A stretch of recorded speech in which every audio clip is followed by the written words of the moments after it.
Good morning students, I am Sujata Sahu. Welcome in my channel.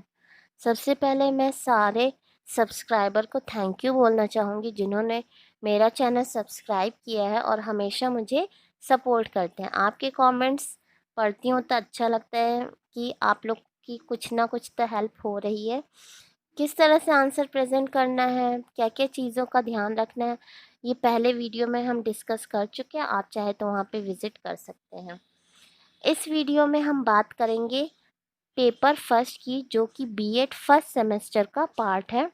Theory paper है ये, और ये क्वेश्चन जनरली लॉन्ग में आता है और शॉर्ट में अगर आएगा तो इसका नेचर पूछ सकते हैं, कॉन्सेप्ट पूछ सकते हैं। जी, तो आपको ध्यान से इसे समझना है। जो पेपर है आपका philosophical sociological perspective of education, और टॉपिक है ये आज का फिलॉसफी, इसके meaning, concept, nature and scope.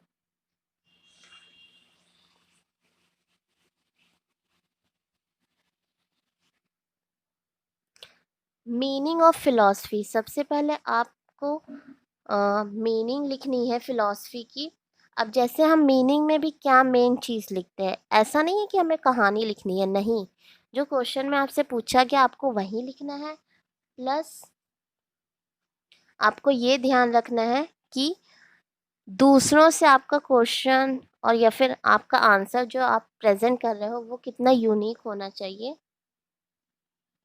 क्योंकि पैराग्राफ वाइज तो सारे बच्चे लिखते हैं, लेकिन आपको अपना आंसर पैराग्राफ में जहाँ ज़रूरत हो वहाँ लिखना है। मैं ये नहीं कह रही कि नहीं लिखना है, बट हम हर चीज़ पैराग्राफ में डिस्कस नहीं करते हैं। अगर आपके पास टाइम नहीं है तो आप उसे टेबल फॉर्म में लिखिए, चार्ट फॉर्म में लिखिए। इससे प्रेजेंटेशन भी अच्छा होगा और आपको मार्क्स भी अच्छे मिलेंगे। अब यहाँ पे मीनिंग मीनिंग शॉर्ट में आता है जनरली। मीनिंग ऑफ फिलॉसफी पूछ लिया, कॉन्सेप्ट पूछ लिया, ठीक।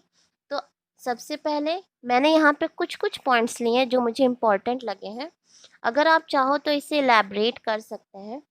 तो सबसे पहले तो फिलॉसफी ग्रीक वर्ड है जिसे दो भागों में डिवाइड किया गया है। फिलॉस से लिया गया प्लस सोफिया से लिया गया।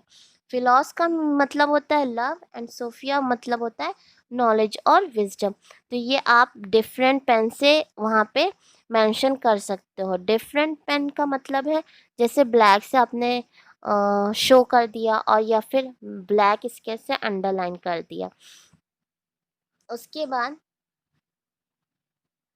आप डेफिनेशन लिख सकते हैं फ़िलॉसफ़ी की। कम से कम मैं सजेस्ट करूँगी 3 या 4 डेफिनेशन आपको लिखने हैं। बट वहाँ पे एग्ज़ाम में आपने इतना पूरा सिलेबस पढ़ा होता है कि आपको याद नहीं रहता है।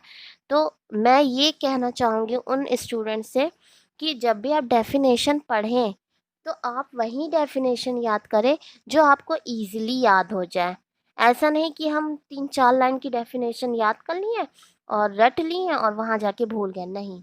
जो डेफिनेशन आसान हो, जो आपको ईज़िली याद हो जाए, वही डेफिनेशन आप वहाँ पे लिखिएगा, ठीक। अब यहाँ पे देखिए मैंने 3 डेफिनेशंस ली हैं, तो आप चाहे तो 3 लिखिए, चाहे तो 2 लिखिए। जैसे आपने इंट्रोडक्शन लिखा, उसके बाद आप एक डेफिनेशन दे दीजिए या फिर 2 डेफिनेशन दे दिए, तो आपका आंसर अच्छा लगेगा और मार्क्स भी ज़्यादा मिलने के चांसेस हैं। उसके बाद यहाँ पे देखिए फिलॉसफी और एजुकेशन के बारे में बताया गया है। फिल हाँ, हेडिंग आप दे दीजिएगा। हेडिंग ब्लैक स्केच से मेंशन कर दीजिएगा, थोड़ा सा ब्रॉड ब्रॉड, ताकि वो दूर से हाईलाइट हो, ठीक। यहाँ पे 2 पॉइंट्स है। Philosophy is the corner stone of the foundation of education. बिल्कुल सही बात है। फिलॉसफी अगर ना हो एजुकेशन में तो एजुकेशन कहीं ना कहीं ऐसा कंप्लीट नहीं लगेगा। और education is a practical activity of philosophical thought. उसके बाद मैंने नेक्स्ट पॉइंट लिखा है, without philosophy education would be blind effort. अगर हम पढ़ रहे हैं कोई चीज़ और उसमें अगर दर्शन शास्त्र नहीं है या फिर उसका कोई यूज़ नहीं है, तो हमारी जो शिक्षा है वो एक तरह से एफर्टलेस या फिर बेकार ही मानी जाएगी। अगर आपके अंदर कोई मॉरल्स नहीं है, अगर आपके अंदर कोई फीलिंग नहीं है ब्रदरहुड की, यूनिटी की नहीं है, तो आप जो पढ़ रहे हो उसका क्या मेन मोटिव होगा? एजुकेशन चाहे जो भी हो, उस एजुकेशन का मेन मोटिव होता है जो स्टूडेंट है उसके अंदर मॉरल डेवलपमेंट करना, उसका फिजिकल डेवलपमेंट करना, उसका इंटेलेक्चुअल डेवलपमेंट करना, सोशल डेवलपमेंट करना। तो फिलॉसफी काफ़ी इम्पोर्टेंट है। उसके बाद नेचर कहा गया यहाँ पे, नेचर ऑफ फिलॉसफी, ये जनरली शॉर्ट में आता है। नेचर में आप चाहे तो इसे बॉक्सेस बना के भी शो कर सकते हैं, चाहे तो आप पॉइंट वाइज लिख सकते हैं। और जहाँ जहाँ पे मैंने डिफरेंट कलर का यूज़ किया है, आप वहाँ पे वो सारे सेंटेंसेस आप अंडरलाइन कर सकते हैं। जैसे यहाँ पे कॉर्नर स्टोन अलग है, लॉजिक सीक्वेंस एंड सिस्टम ये थोड़ा डिफरेंट है, तो आप इसे अंडरलाइन कर सकते हैं।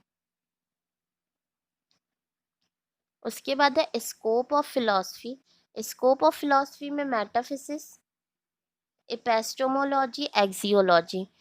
अगर ये क्वेश्चन लॉन्ग में आता है तो आपको अगर पेजेस जैसे होते हैं ना लॉन्ग में, थोड़ा सा हमें ज़्यादा लिखना होता है, तो आप इन सारे पॉइंट्स को डिस्कस कर सकते हैं, डिस्क्राइब कर सकते हैं।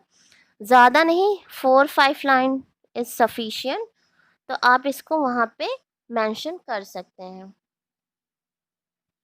और हाँ, अगर इसको पूछा जा रहा है तो आपको ये डायग्राम ज़रूर बनाना है, प्लस डायग्राम बना के आपको इसे बॉक्सेस में ऐसे लिख के फिर एक एक आप टॉपिक को, जैसे मेटाफिजिक्स है इसे डिस्क्राइब कर दिया क्या होता है, फिर एक्सियोलॉजी है इसे डिस्क्राइब कर दिया क्या होगा। उसके अंदर मैंने कंक्लूजन लिखा है। आप इसे चाहो तो पैराग्राफ वाइज लिख सकते हो, चाहे तो आप पॉइंट वाइज लिख सकते हो। हाँ, लॉन्ग आंसर में हम ये कहीं पे हेडिंग नहीं डालते हैं कि ये कंक्लूजन है, नहीं। आपको मेन बॉडी के बाद कंक्लूजन एक पैराग्राफ में लिखना होता है। थोड़ा सा मिडिल पेज से स्टार्ट करेंगे आप, और पैराग्राफ वाइज भी लिख सकते हैं, और चाहे जैसे आपको सही लगता है उस तरह से आप उसे प्रेजेंट कर सकते हैं। तो इसी के साथ ये video I think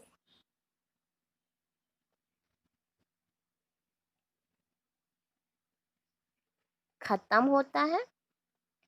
thank you for watching.